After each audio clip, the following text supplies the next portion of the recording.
Yo no creo que haya ganado ni la derecha ni el pinochetismo el domingo pasado. Yo creo que esto es más un empate que una victoria. Es un empate con un golazo espectacular, con un golazo de chilena si quieren, pero los resultados han sido más un empate que una victoria en este largo proceso de transformación social. Y quiero explicar por qué.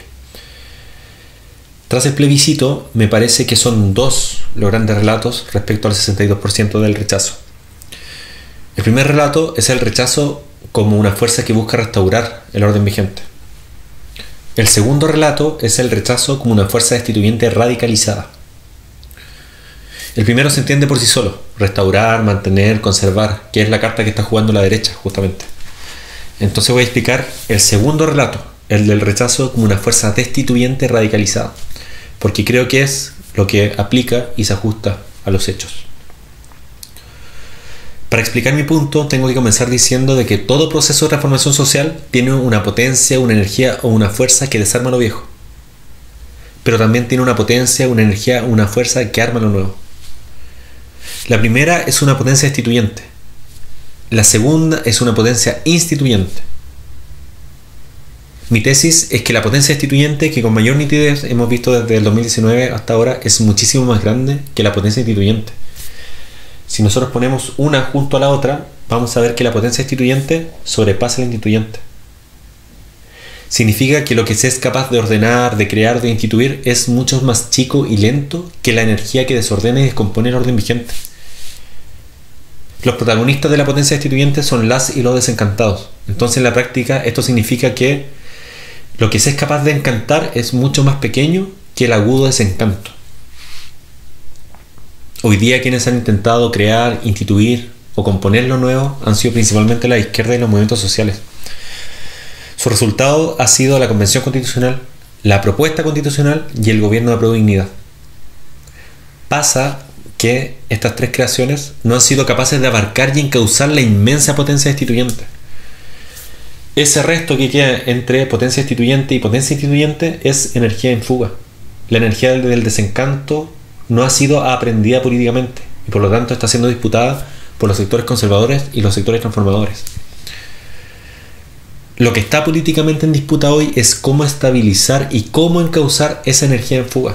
Cómo darle forma a la desproporción entre potencia destituyente y potencia instituyente. Por una parte, los sectores transformadores quieren estabilizar esa desproporción encantando a los desencantados para que se sumen a la fundación de lo nuevo. Es decir, se pretende reducir la desproporción. Los sectores conservadores, en cambio, quieren conservar y restaurar el orden vigente, aumentando lo más posible la desproporción, ojalá haciendo desaparecer la potencia instituyente de los sectores transformadores. Las emotividades, las certezas de las y los desencantados que se ubican en la fuga destituyente siguen revueltas, siguen sin orden, pero precisan de un orden. Y es en ese deseo de estabilidad que los sectores conservadores han aprovechado para convertir una parte de la potencia instituyente en potencia reaccionaria.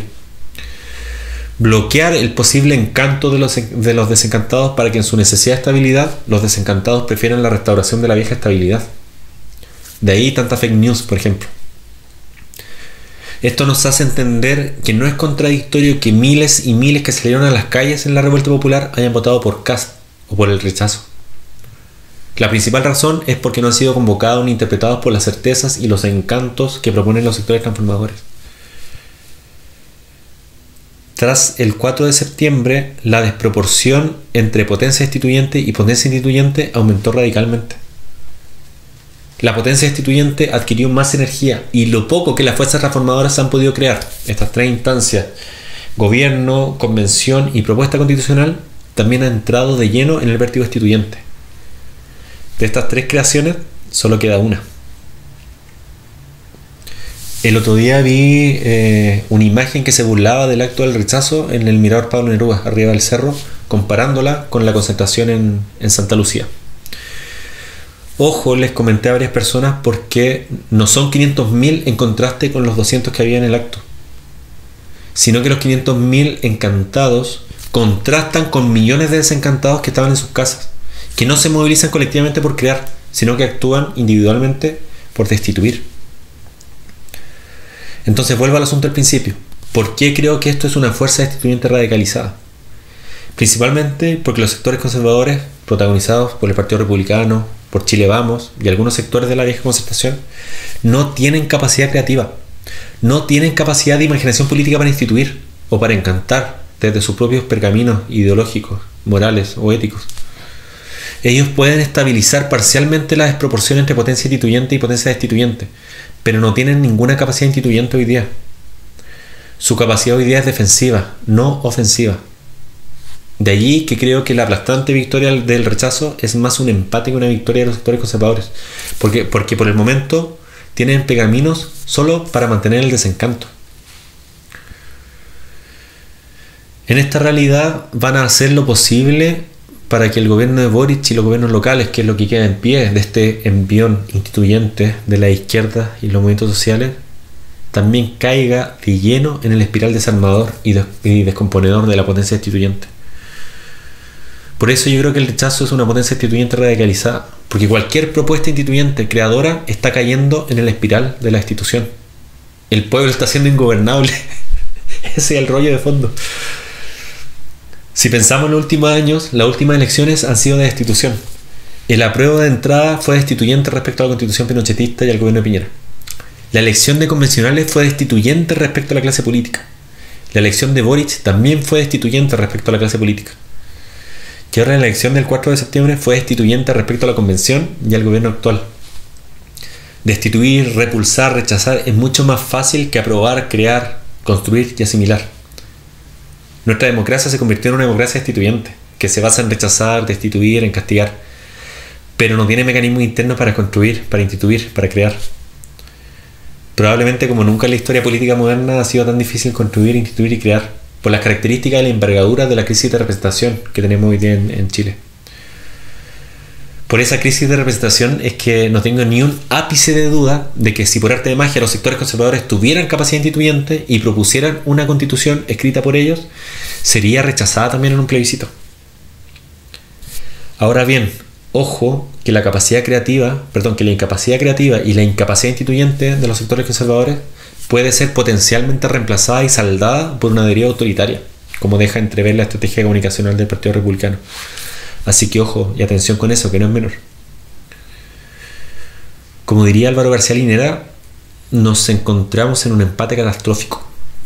Son dos proyectos, uno de conservación, otro de transformación, que al fragor de los hechos se han ido bloqueando y que están luchando por construir certezas y con ello conseguir mayorías. Lo del pasado plebiscito es un tremendo revés para los sectores transformadores, porque da espacio y tiempo para el reordenamiento de las fuerzas conservadoras, pero el escenario sigue abierto, mucho más cerrado que el 3 de septiembre, pero abierto al fin.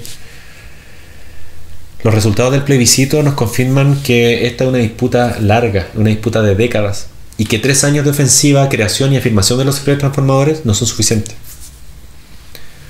Hay reveses y van a seguir habiendo reveses, pero lo principal es no irse para la casa. Los casi 5 millones de personas que votaron por el apruebo están articuladas en torno a un proyecto concreto de cambio. Y eso puede llegar a ser mucho más potente y tener más perspectiva de futuro que los 8 millones del rechazo, porque ese no del rechazo, esa negatividad del desencanto, se afirma en lo que no se quiere, no en lo que se quiere. Hoy día esas 5 millones de personas tienen capacidad de juntarse, tienen capacidad de movilización justamente porque parten de un proyecto concreto de transformación. Entonces, por lo tanto, inteligencia, paciencia y organización son las claves para ir destrabando este empate. Lo del domingo pasado fue un tremendo paso atrás, pero ojo, que también puede ser un tremendo paso para tomar vuelo por el futuro.